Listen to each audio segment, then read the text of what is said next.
Ciao, sono il dottor Max, della PharmaMax, che si occupa della pubblicazione dei foglietti illustrativi dei farmaci, in formato video, dove io personalmente vi leggerai i bugiardini. In questo video ti leggo il bugiardino del farmaco. Control, Laboratorio Farmaceutico SIT, SRL. Specialità igienico-terapeutiche, ultimo aggiornamento, 31 agosto 2021. Cos'ha Control?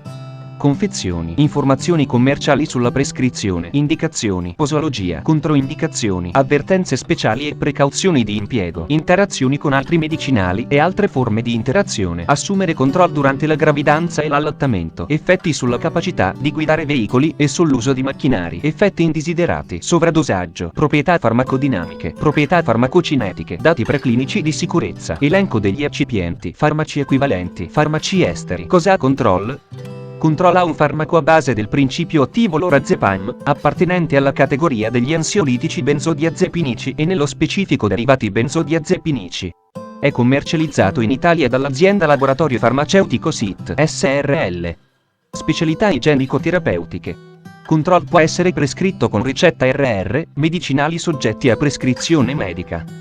Confezioni: Control 1 mg 30 compresse, Control 2,5 mg 20 compresse. Informazioni commerciali sulla prescrizione. Titolare: Laboratorio Farmaceutico SIT, SRL.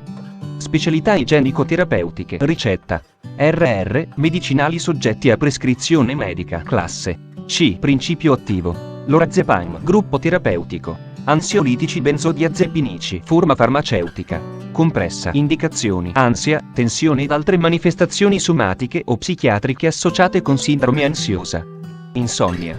Le benzodiazepine sono indicate soltanto quando il disturbo ha grave, disabilitante e sottopone il soggetto a grave disagio e solo per un trattamento a breve termine.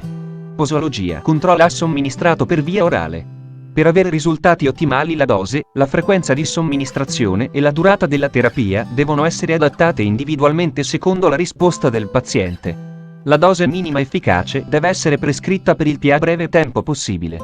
Poiché ha copyright il rischio di sintomi da astinenza o da rimbalzo a maggiore dopo la sospensione brusca del trattamento, si suggerisce di effettuare una diminuzione graduale del dosaggio, vedi sezione 4.4. L'eventuale incremento della dose dovrebbe avvenire gradualmente, per evitare reazioni avverse. La dose serale dovrebbe essere incrementata prima di quella diurna. Ansia: il trattamento dovrebbe essere il più breve possibile. A titolo indicativo si consiglia: disturbi d'ansia, 1 compresse da 1 mg, 1-3 volte al giorno. Oppure, a mezzo, 1 compresse da 2,5 mg, 1-3 volte al giorno. Nei pazienti con compromissione della funzionalità epatica e renale la posologia deve essere attentamente stabilita dal medico, che dovrà valutare un'eventuale riduzione dei dosaggi sopraindicati, da adattarsi secondo la risposta del paziente.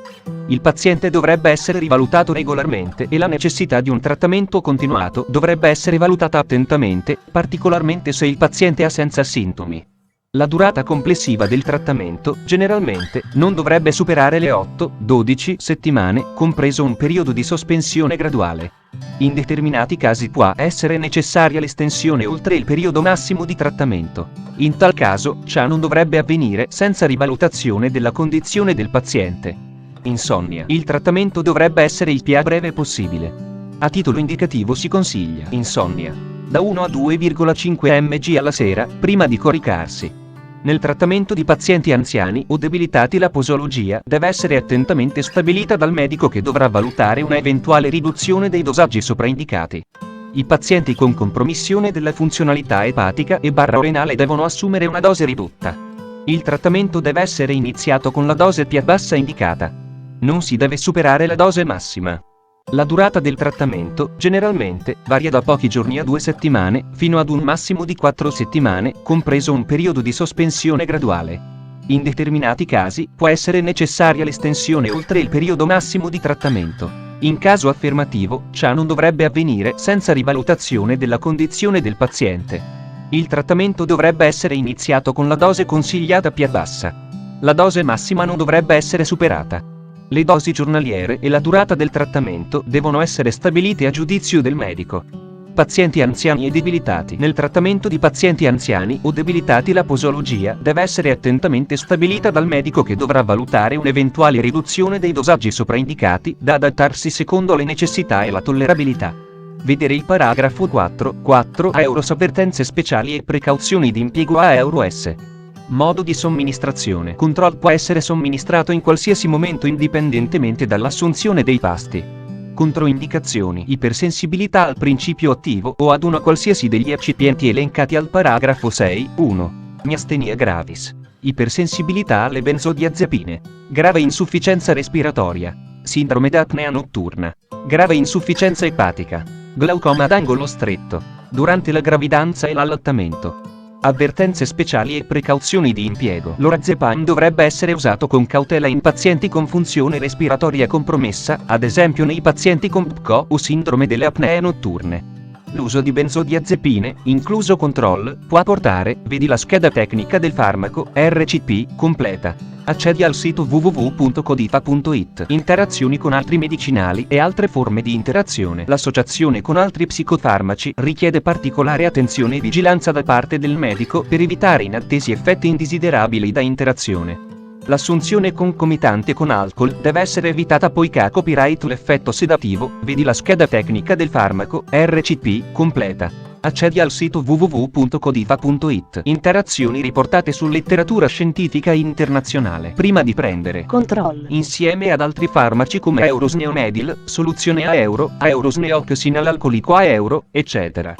Chiedi al tuo medico o farmacista di fiducia di verificare che sia sicuro e non dannoso per la tua salute assumere control durante la gravidanza e l'allattamento. Posso prendere control durante la gravidanza e l'allattamento? Gravidanza. Control non deve essere usato durante la gravidanza. L'assunzione di benzodiazepine durante la gravidanza può causare danni al feto. Un aumentato rischio di malformazioni congenite associato con l'uso di, vedi la scheda tecnica del farmaco, RCP, completa. Accedi al sito www.codifa.it. Effetti sulla capacità di guidare veicoli e sull'uso di macchinari. Control altera la capacità di guidare veicoli e di usare macchinari. La sedazione, l'amnesia, l'alterazione della concentrazione, della funzione muscolare, le vertigini, i disturbi della vista possono influenzare negativamente la capacità di guidare e utilizzare macchinari. Se la durata del sonno è stata insufficiente, la probabilità che la vigilanza sia alterata può essere aumentata, vedere paragrafo 4.5. Come per tutti i pazienti in terapia con farmaci che agiscono sull'SNC, i pazienti devono essere avvertiti di non utilizzare macchinari pericolosi e di non guidare fino a che non sia certo che essi non presentino sonnolenza o stordimento da lorazepam. Effetti indesiderati. Se la posologia non viene adattata alle esigenze individuali, possono comparire effetti secondari dovuti ad una eccessiva sedazione e a rilassamento muscolare, quali sonnolenza, ottundimento delle emozioni, riduzione della vigilanza, vedi la scheda tecnica del farmaco, RCP, completa. Accedi al sito www.codifa.it. Sovradosaggio. Come per le altre benzodiazepine, una dose eccessiva non dovrebbe presentare rischio per la vita a meno che non vi sia assunzione concomitante di altri deprimenti dell'SNC, incluso l'alcol. In esperienze post-marketing, il sovradosaggio con lorazepam si è verificato predominantemente in combinazione con alcoli o altri farmaci. Nel trattamento dell'iperdosaggio di qualsiasi farmaco, deve essere considerata la possibilità che siano state assunte contemporaneamente altre sostanze.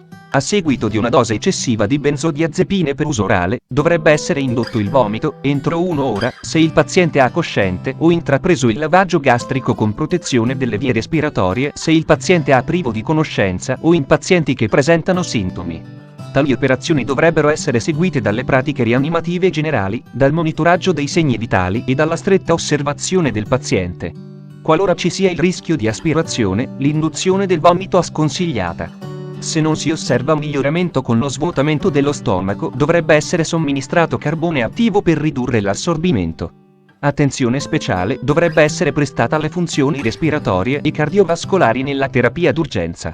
Lorazepam è scarsamente dializzabile. Il glucuronide, metabolita inattivo di lorazepam, può essere altamente dializzabile. Il flumazenil può essere utile come antidoto. Il medico deve essere a conoscenza del rischio di crisi epilettiche in associazione con il trattamento con il flumazenil, particolarmente in coloro che usano benzodiazepine da lungo tempo ed in caso di sovradosaggio da antidepressivi ciclici. L'iperdosaggio di benzodiazepine si manifesta solitamente con vario grado di depressione dell'SNC che varia dall'obnubilamento al coma. Nei casi lievi, i sintomi includono obnubilamento, disartria, confusione mentale e letargia. Nei casi più gravi, e soprattutto quando sono assunti concomitantemente altri farmaci ad azione depressiva sull'SNC o alcol o a seguito di assunzione massiva a scopo suicida, i sintomi possono includere atassia, ipotonia, ipotensione, ipnosi, reazioni paradosse, depressione dell'SNC, depressione cardiovascolare, depressione respiratoria, coma di 1A, 3A grado e morte. Proprietà farmacodinamiche. Categoria farmacoterapeutica. Ansiolitici/derivati benzodiazepinici, codice ATC. N05/06. Il principio attivo del control, il lorazepam, ha un derivato benzodiazepinico che presenta azioni qualitativamente simili ma più intense del clordiazepossido e del. Proprietà farmacocinetiche. Assorbimento. Il lorazepam viene assorbito rapidamente dall'apparato digerente. Distribuzione. Dopo 1-2 ore è presente nel siero, con una biodisponibilità di circa il 90%. Le concentrazioni plasmatiche di picco sono raggiunte, dati preclinici di sicurezza. DL50, OS, topo 3000 mg/kg. Ratto 5000 mg/kg. Cane 2000 mg/kg. Le prove di tossicità subacuta e cronica nelle diverse specie animali hanno permesso di evidenziare che il elenco degli eccipienti cellulosa microcristallina, lattosio monoidrato, amido di mais, magnesio stearato, amberlite IRP88. Farmaci equivalenti. I farmaci equivalenti di controllo a base di lorazepam sono Loralin, Lorans, lorazepam ABC, lorazepam Accord, lorazepam Alter, lorazepam Aristo, lorazepam Doc generici, lorazepam Dron, lorazepam EG, lorazepam Genetic, lorazepam Germed, lorazepam Exal, lorazepam Milan Generics, lorazepam Pensa, lorazepam Ratiofarm, lorazepam Sandoz, lorazepam San, lorazepam Technigen, lorazepam Zentiva, Lorxagen, Tavor. Fonte, foglietto illustrativo. AIFA, Agenzia Italiana del Farmaco. Le informazioni presenti possono non risultare essere aggiornate. Per avere accesso alla versione più aggiornata, si consiglia l'accesso al sito web dell'AIFA, Agenzia Italiana del Farmaco. Grazie per avermi seguito fino a qui, spero che la PharmaMax ti sia stata utile, iscriviti al canale e sarai informato sulla pubblicazione dei nuovi video bugiardini. Buon proseguimento, ci vediamo al prossimo farmaco esaminato.